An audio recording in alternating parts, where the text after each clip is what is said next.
So if I asked you right now to just name the devil's top lieutenants, you'd probably, rattle off a few famous names without even really thinking about it. Oh, absolutely. I mean, people would say Lucifer. Right.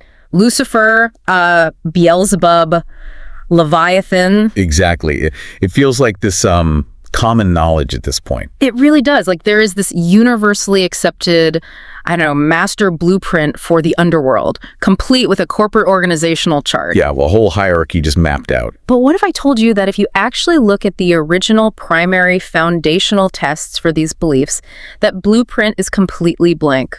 It's a pretty wild realization. It really is. So welcome to today's deep dive. If you're joining us today, and yes, I am talking directly to you, the learner, the one who is always, looking for that next big aha moment, we have a truly fascinating mission ahead of us. We really do. We are analyzing this amazing dialogue titled Shadows of the Fallen, Decoding Satan's Triad of Evil. And right at the top, I think it is crucial to set the stage for how we are approaching this. Yeah, good call. Because the dialogue we are unpacking explores some very heavy theological concepts. I mean, we're talking ancient history and centuries of spiritual debate here. Right, which can get complicated. Exactly. But our goal here is not to take a side. We aren't endorsing any specific religious viewpoint today. No, not at all. We are impartially exploring the ideas, the historical mechanics of how these myths evolved, and, well, what they reveal about the human mind. Okay, let's unpack this, because the central mystery of the discussion we're looking at, it just immediately grabs you. It really pulls you in. It centers around this concept of Satan's triad of evil. And the debate poses this massive question. Do three major fallen angels actually serve Satan in a strict, literal hierarchy? Right. And this is the core of it. Is there something much deeper, much more psychological going on beneath the surface of that idea? What's fascinating here is that question forces us to confront a massive discrepancy. I mean, a huge gap between what people widely assume ancient texts say and what is actually written on the parchment. Which is almost nothing. Right. The most compelling part of this exploration isn't debating the literal existence of a roster of monsters. It's about holding up a mirror to how our species has historically attempted to understand, categorize, and ultimately survive the concept of evil. Yeah, that discrepancy was the first massive surprise for me when reading this. Oh, same here. The discussion points out that many traditions confidently speak about these three major fallen angels, the triad, as if they are Satan's designated literal lieutenants. Like it's an established historical fact. Exactly.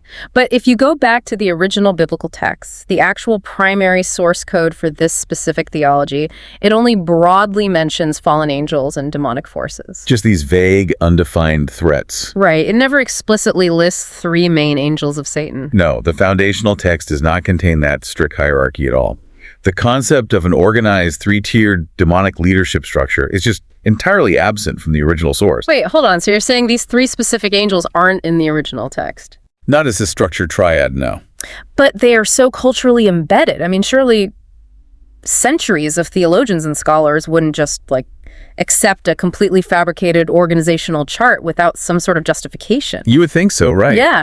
How did they justify patching this into the original code? Well, according to the source dialogue, these highly specific ideas, this structured, hierarchical triad of evil, they stem from much later interpretations. Ah. Yeah, it's basically the result of an ancient psychological telephone game. Yeah.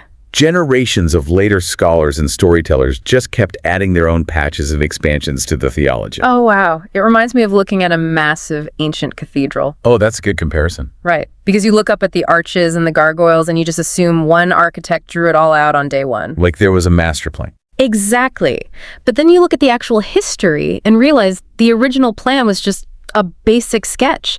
Successive generations just kept adding their own bricks and their own gargoyles over hundreds of years until it became this wildly complex structure. That's exactly how theology evolves over time. But why? I mean, why invent a hierarchy that wasn't even there to begin with? Well, because humans have an innate, almost biological need to organize chaos. Oh, that makes sense. Yeah, when a primary text mentions a broad, undefined threat, like demonic forces, that ambiguity is deeply unsettling to us. An undefined, formless threat is infinitely more terrifying than a defined one. Because you can't fight what you can't see. Precisely. We want a face to the name. We want to know exactly what is lurking in the dark. We want to put a leash on the unknown by categorizing it. Yes. If there is a massive abstract threat out there, we feel vulnerable. But if we can say, here is the structure, here are the three specific entities in charge, suddenly the chaos feels a little more manageable. Right. It's terrifying, but at least it's organized. It's And that is the exact psychological driver. In this particular historical context, that desire to categorize led to a phenomenon called syncretism. I was hoping we would get into this. It's so interesting. It really is, because if humans needed to give this chaotic evil a face, they couldn't just invent names out of thin air, right? Like, who actually gets drafted into this dark hierarchy? Well, they pulled from the world around them. Syncretism is basically the historical process of merging different beliefs, or in this specific case, borrowing from rival cultures. Okay, borrowing how? So let's look at Beelzebub, for example. Historically, Beelzebub wasn't originally a demon in this theology at all. Wait, really? Yeah, he was a Philistine deity, often translated as the Lord of the Flies. A Philistine deity, so literally the god of a rival neighboring civilization. Precisely, and Leviathan. That name originates from ancient Canaanite mythology. Okay. It was depicted as a massive primordial sea monster representing chaos. Wow, so they just took it. Basically, yeah.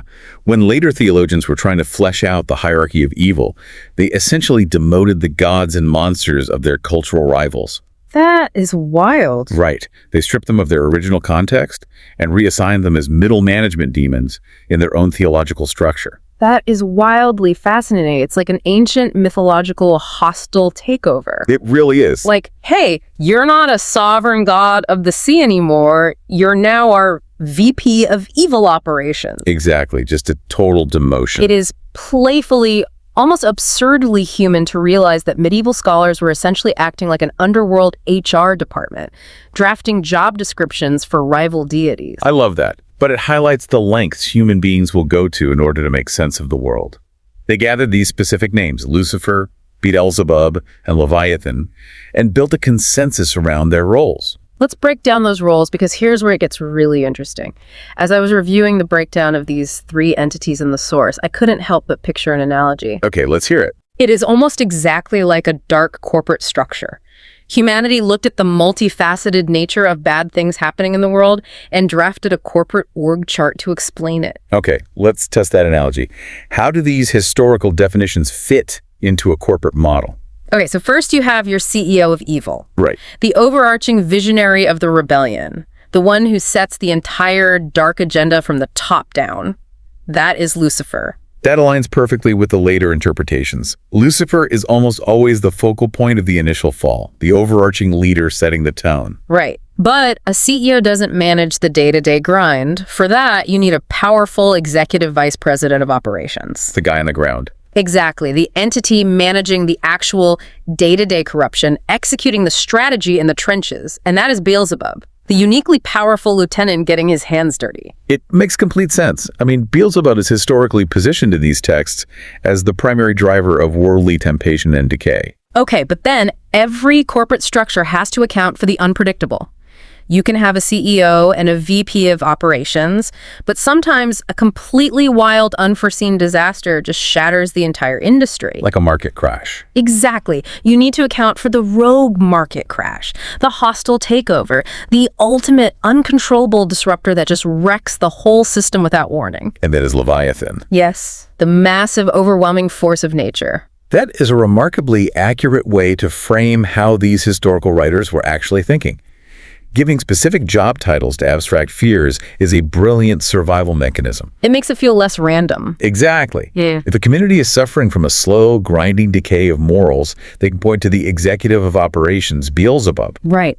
But if there is a sudden, catastrophic, chaotic event like a famine, a storm, a war, they can attribute it to the disruptor, Leviathan. It takes the terrifying randomness of the universe and filters it through a structured, almost bureaucratic narrative. It makes the universe feel less like a random meat grinder and more like a chess game. But eventually, scholars and philosophers realize something profound. And this is where the dialogue we're analyzing makes a massive pivot.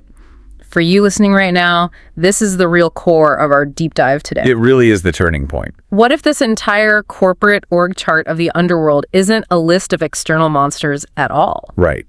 This is where the theological debate evolves into a deeply psychological one. Yeah. The thinkers in the dialogue come to a mutual agreement that viewing these figures as literal physical entities with wings and horns completely misses the actual point of the framework. They present this incredibly powerful alternative. What if these three figures actually represent different, distinct forms of human temptation? Yeah. What if they aren't monsters hiding in the dark outside your window, but rather perfect mirrors reflecting the darkness within the human condition?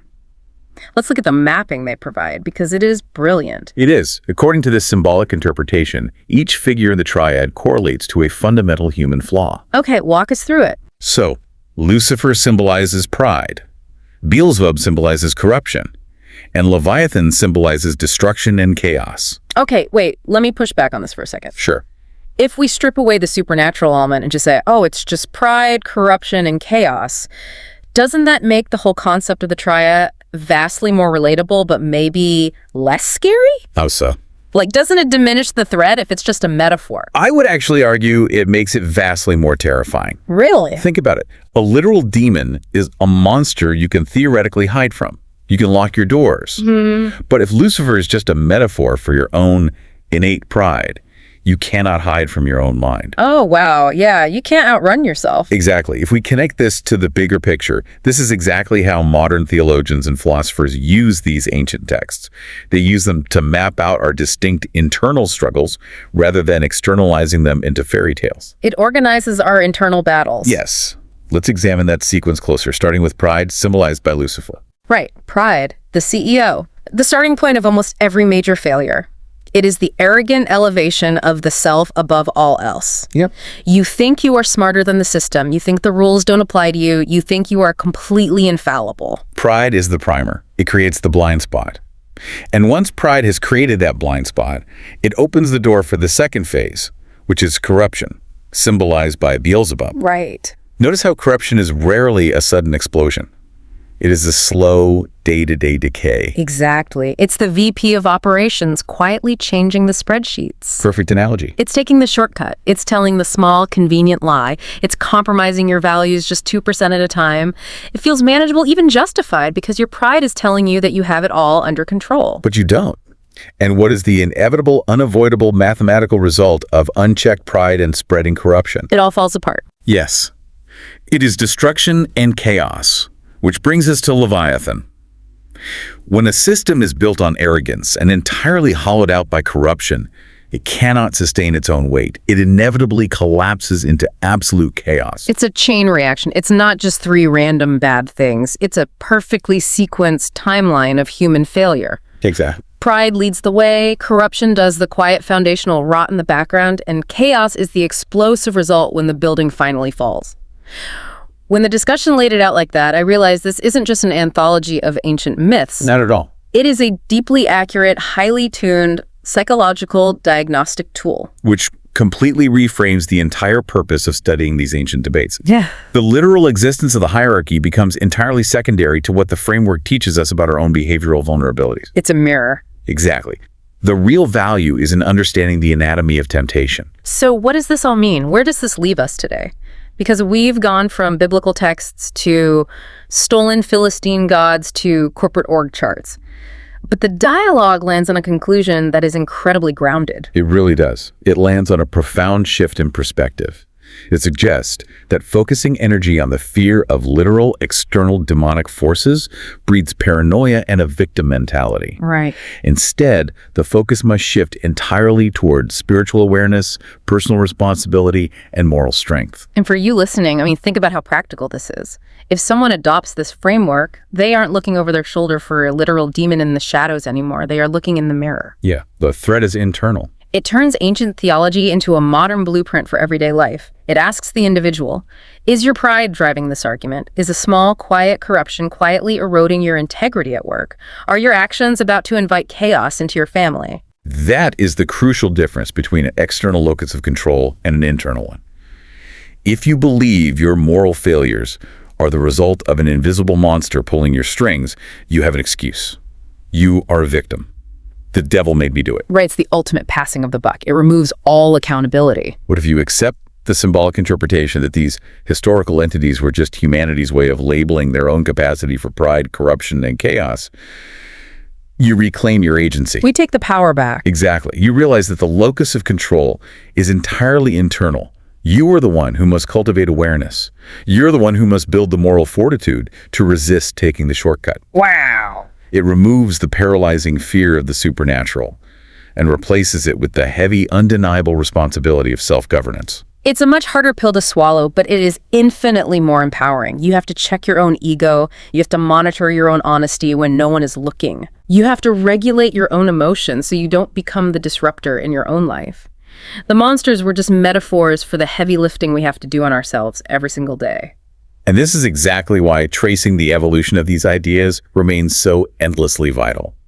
Because while human technology and society have evolved drastically, human nature has not changed one bit. No, not at all. The specific names we give to these internal battles might shift from civilization to civilization, but the battle itself, the internal struggle against arrogance, moral decay, and self-destruction, is the universal human condition. To quickly recap our journey today, we started by looking at a fascinating discrepancy regarding a supposed hierarchy of evil entities, the triad of Satan. Right, the blank blueprint. Exactly. We discovered that this strict structure featuring names like Lucifer, Beelzebub, and Leviathan isn't actually in the foundational texts.